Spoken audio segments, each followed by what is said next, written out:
Assalamualaikum warahmatullahi wabarakatuh. Jirra jirtu nagaa keessanii dhiifama waliin abbootii amantaa biyya jiranu yoo sagalee koo kan jara bira geenyaan dhaga'anu ta'e.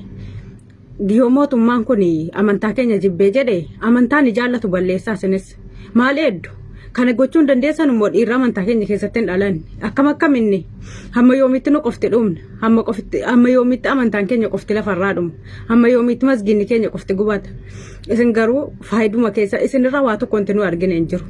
Gizee masginni gubatus waa tokko wanti isin gootan hin jiru maali isinirraa hin yoo waa tokko musliima jala badee jedhe gadi baatanii akkaawuntii bantanii ittiin irdeetaa gaafachuu kanaan bakka hedduuchitanii zimmi jettu maaliif akka akkas ta'e hin beekuan dadhabina keessan argeeyyi mootummaan akkas isin godha mootummaan dadhabina keessan argeeti mootummaa tun ta'e itti aanaan kun utuu dhaqee waan kana biraan ga'e ta'e sila wanti kan hunda fidu hin jiru. Wanti kun hundi dhufu hin jiru. Amma mootummaa gizee jettanu isinis kiristaanaa ajjeesaa maali hedduu sen yookiin amantaa musliimaa keessatti dhiirri hin jiru dhiirri amantaa musliimaa keessa yoo hin jirre dhiirri hin jiru jedhaa nutti himaa. Amantaa musliimaa keessa yoo dhiirri jiraate gadi baatee qeesii jira ajjeesuu qabdi. Yoo dhiirri jiraate ta'e Itoophiyaa keessa yoo amantaa musliimaa keessa kan dhiirri jiru ta'e gadi bee masgiida beeti kiristaana jira gubuu qaba akkuma jarri masgiida keenya guban beeti kiristaana gubee inninis qeesii ajjeesee ajadu bakka gizee sana mootummaan bee dubbata miti amantaa eenyuutu kan eenyu gadi ilaalla gizee sana gaafa ni bee dubbate gaafa sana ilaalla jechuudha. Mootummaan kun amantaa keenya jaallatu isa takkana godha jedhame miti gizee sana barraayyuu maaliif akka itti fayyadamu akka itti jiraatamu wallaalla hamma yoomitti islaamni qofti dhuma an dhugaa biyyiin na jaalladha garuu jaalallina biyyiif qabu jaalalan amantaa kootii qabu hin go'u hamma jaalalan amantaa kootii qabu hamma sana xiqqoo siyyuu yootti siqataayyuu amantaa konnaa caala paartiin abiyyi waa tokko bu'aanaan qabu amantaa kootuyyee bu'aanaaf qaba malee paartiin abiyyi waa tokko akiraa konna fayyada malee paartiin duniyaa maal na fayyada paartii kanarraa maalin argadha wanti argadhu hin jiru koo zim jedheedhuma arraba ijoollee quufu malee kanaafuu jennaan abbootii amantaa biyya jirtanu yoo dhugaadhaan amantaa keessan kan jaallattanu ta'e feesbuukarra baatanii boo'uu feesbuukarra du'aa namaa gadhiisuun bu'aan qabu kanatuun ta'in isinis gochaan nu agarsiisu isinis akkuma jarri nu boossiftanii nu agarsiisuudha malee isin feesbuukarratti abbaa beluu du'e hadha akkasii jettanii gizee hunda mootummaa jettanu erga mootummaan kun amantaa keenya jibbee maal eegnanu isinoo maal eeddu erga amantaa keenya jibbee amantaan ni jaallatu miidhaati gizee sana beeyaa dubbatu akkasii miti. Yoommoo akkasimmoo hin goonuu hin wateenye dhumna jettanii feesbuukarratti waa tokko maxxansinaa hin barbaannu feesbuukarratti maxxansuu keessan yoommoo kan dandeessanu ta'e isinis qeesaa ajjeesaa beeti kiristaana gubaa bas kanaan achi wanti isin gizee hunda abbaa beluu du'e maal amantaa musliimaa keessaa qofti nama meeqa dhumaa jira yoo garaa isin nyaachuu dhabe yoo namni itti dhaga'amuu dhabe nuti dhaga'ama jechuudha baane yoo dubbachuu dhiifnes sagalee koo kana dhageenyaan dhugaa na abaaruu dandeessu akka feetan yoo na abaartanii an waa tokko abaarsa keessan na gochuu hin danda'u dhugaa jirtuun dubbadhe dadhabina keenya iyyuu laaleeti kan kaafirra akkasuma mataa irratti nu boolaatu kaafirri kan isiin akka feete nutti hojjettu dadhabina keenya argiteeti mootummaanis akkuma masgiidaa kana waa tokko gochuu hin danda'anu jedheeyyi zim jedhee jaansin laalaara. Dhugaa biyyiin na jaalladha garuu jaalalli isa jaalladhu abadan amma amantaa koo jaalladhu hin go'u hamma sana hin go'u abiyyiin akkuma jaallattanu ijoollee paartii badhaadhina deeggartanu paartii koon jijjiirradhu maalis ta'u abiyyiin deeggaruu nan deeggara garuu immoo amantaa kootii akkana gad deebifamtee jettu wantiin gizee hunda arrafamu hin jiru beetan yoo na abaaruu miti maal dhagaa walitti tumtanii na abaartanii warri biyya jirtan waa tokko iyyuu abaarsa keessan hin sodaadhu.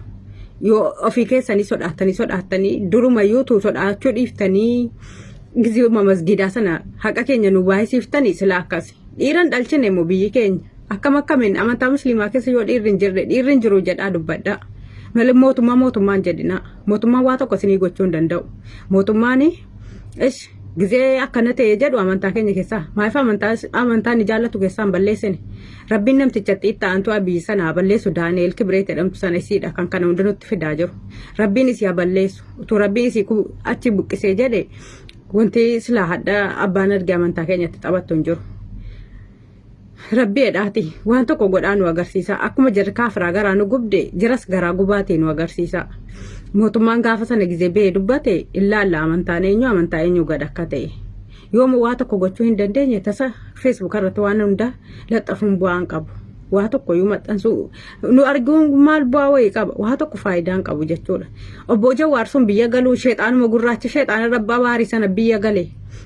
Wallahi sheexaana rabbiin abaare jannataa baase sana isatu biyya gale erga gaafa namtichatiin sun biyya galtuuti takka biyyi keenya nagaan argan. Takka biyyi keenya haara galfattee hin teenye. Gizee kiristaanaan kan amantaadhaan walitti buusa. Gizee moo gandummaan walitti nama buusa. Rabbiin hin dhiisiniin isiidha kana godha aartu. Kana jennaan mootummaa kana yoo inni kan amantaa keenya jibbute amantaan jaallatu tuqaati beehaa dubbatu gizee sana. Yoo dhiirri jiraate jedhe yoo dhiirri hin jiraanne immoo waa tokkoyyuu gizee hunda maxxansuu qofti seera maalii jechuun qofti waa tokko bu'aan qabu. Keenya yoo waa gootanii agarsiiftan malee ijoollee paartii badhaadhinaa deeggartan akkuma paartii addunyaatiif iyyeetanu baati paartii akiraatiif iyyaa. Baati akira keessaniif iyyaa amantaan keessan balleeffamaa jira. Ijoollee musliimaa hundi keessaniyyuu amantaa keessanii balleeffamuu zimmi jettanii an paartii keessan jijjiirradhaan jedhu. An akka kootti paartii koon jijjiirradhu abiyyiin jaallachuu nan jaalladha. Jaallalli isaaf qabu hin jijjiiramu. An badii tokko mootummaan qaba hin jedhu. Badii maalii qaba mootummaan? Mootummaan badii tokko iyyuu hin qabu. Kan badii qabu ummata musliimaati. Ummanni musliimaa utuu zimmi jechuu dhiisee utuu gizee masgiidaa sana waan tokko godhee agarsiise sila hadda namni musliima keessaa du'u hin jiru. Namni tokko yookaan du'u hin jiru. Utuu gizee kan masgiidaa sana bee agarsiise jedhe.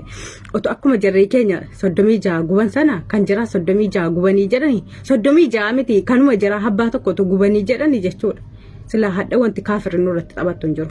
Mootummaa sin jettan mootummaa ni dhiisaa wal jaalladhaa wal kabajaa waliin jiraadhaa siniin jedhe kana caala maala godhu mootummaan aduu kana caala maal isiniif godhu mootummaan waa tokko wanti isinitti balleessin jiru isin dadhabina keessan argeeti mootummaan yoo dhaqe haasaan kun isa qaqqabeeyyii dubbata malee utuu kan amantaa keenya hin jaallanne isa ta'an teessee achi oduu kijibaatti odeessitu akkamitti amantaan keenya guddata jettanii yaaddu isin mootummaan beenuu dubbata jechuun sangaatu dhala jedhanii yaaduudha kun kanaafuu jennaan mootummaan amma Daaneel Kibreetii ittaanaa mootummaa kana ta'ee jiru abadan amantaa keessaniif namni beesinii dubbatu hin jiru hin arguuka mootummaan argaa hin jiru mootummaan wanti hin argaaru hin jiru namticha sana tuyii waa hunda okkaamse irra ta'a kan masgiidaa maalitti baaftanii mee kan masgiidaa wamatti baaftan nutti waa tokko wanti nuu isinirraa dhageenye hin jiru akkaawuntii baaftanii birrii kadhachuun dadhabinaa.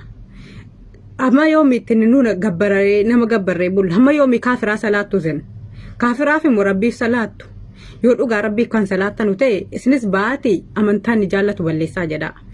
Gaafa san bee dubbata miti gizeenni bee dubbatu isiniyyuu gaafii gaafattan deebii kennitanuuf hin beektu jechuudha. Kana jennaan akka kootti wanti isiniif jedhu wanti isiniif dhaamu baati qeesii lafarraa fixaa masgiida jiraas gubaa beeti kiristaana jira. Waa tokko lafa irratti hin dhiisinaa beeti kiristaana jira. Yoo immoo amantaa keenya keessa dhiirri hin jiru jettanii dhiirri hin jiru jedhaatii nutti akkasiin nu beeksisaa.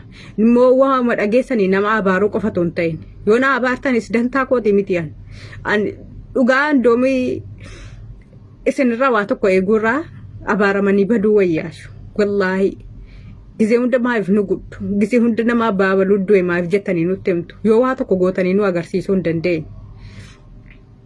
Waa tokko godhaate nu agarsiisa. Amma yoomitti boonya. Amma yoomitti islaamni qofti boossi. Kaafiras boossisa akkuma jiran nu boossisan. Erga poolisii mootummaa ta'e maaliif kan kaafiraan ajjeef. Kun utuu isinii galee kanumatu isinii gala. Waa tokko karaa mootummaatiin wanti intinaan mootummaa poolisiin mootummaa sin ajjeesaaru hin jiru. Wanti meeshaa mootummaatiin tuqamaa hartanu hin jiru.